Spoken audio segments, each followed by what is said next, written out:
श्रीकनकदारास्तोत्रम् अंगं हरेः पुलकभूषणमाश्रयन्ति भृङ्गाङ्गनेव मुकुलाभरणं तमालम् अङ्गीकृता किल विभूतिरपाङ्गलीला माङ्गल्यदास्तु मम मङ्गलदेवतायाः मुग्धा मुहुः विदधति वदने मुरारेः प्रेमत्रपा प्रणिहितानि गदागतानि मालादृशोः मधुकरीव महोत्पलेया सा मे श्रियं दिशतु सागरसम्भवायाः आमीलिताक्षमधिगम्य मुदा मुकुन्दम् आनन्दकन्दमनिमेषमनङ्गतन्त्रम् आकेकरस्थितकनीनिकपक्ष्मनेत्रं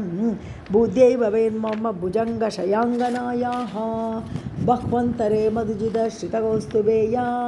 हारावळीव हरिनीलमयी विभाति कामप्रदा भगवतोऽपि कटाक्षमाला कल्याणमावगतु मे कमलालयायाः कालाम्बुदा ललितोरसि मधुकैडपारेः दारादरे स्फुरति या तडिदङ्गनेव माधुस्समस्तजगदा महनीयमूर्तिः भद्राणि मे दिशतु भार्गवनन्दनायाः प्राप्तं पदं प्रथमतः करुयत्प्रभावात् माङ्गल्यबाजि मधुमातिनी मन्मतेन मय्यापते तदिह मन्तरम् ईक्षणार्धं मन्दालसं च मकरालय कन्यकायाः विश्वामरेन्द्रपदविभ्रमदानदक्षम् आनन्दहेतुरधिकं मुरविद्विषोऽपि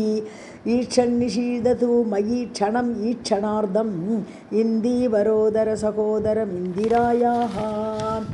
इष्टा विशिष्टमदयोऽपि यया दयार्द्रा दृष्ट्या त्रिविष्टपदं सुलभं लभन्ते दृष्टिप्रकृष्टकमलोदर दीप्तिरिष्टा पुष्टिं कृषीष्ट मम पुष्करविष्टरायाः दद्यादयानुपवनो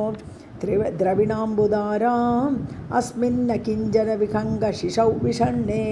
दुष्कर्म गर्मम् अपनीय चिराय दूरं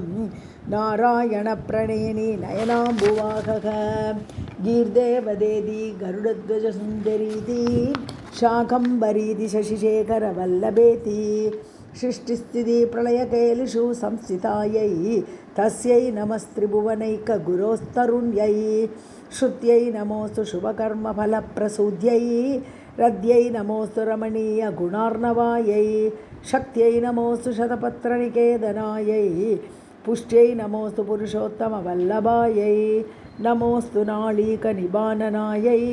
नमोऽस्तु दुग्धोदधिजन्मभूम्यै नमोऽस्तु सोमामृतसोदरायै नमोऽस्तु नारायणवल्लभायै नमोऽस्तु हेमाम्बुजपीठिकायै नमोऽस्तु भूमण्डलनायिकायै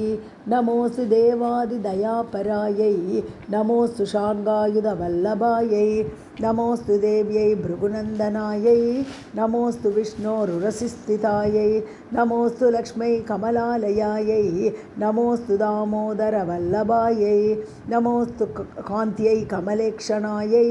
नमोऽस्तु बुद्ध्यै भुवनप्रसूत्यै नमोऽस्तु देवादिभिरर्चितायै नमोऽस्तु नन्दात्मजवल्लभायै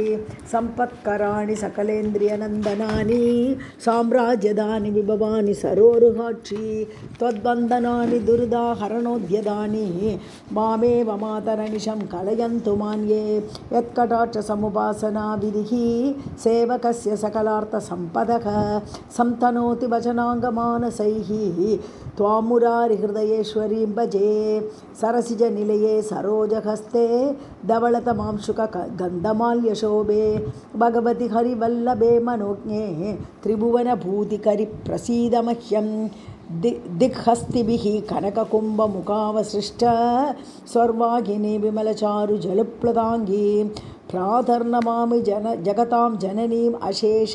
लोकादिनाथ गृहिणीम् अमृताप्तिपुत्रीं कमले कमलाक्षवल्लभे त्वं करुणापूरतरङ्गितैरपाङ्गैः अवलोक्य मामकिञ्चनानां प्रथमं पात्रम् अकृत्रिमं दयायाः स्तुवन्ति ये स्तुतिभिः अमूभिः अन्वहं त्रयीमयीं त्रिभुवनमातरं रमां गुणादिका गुरुधर भाग्यभागिरः भवन्ति ते भुवि बुधभाविताशायाः।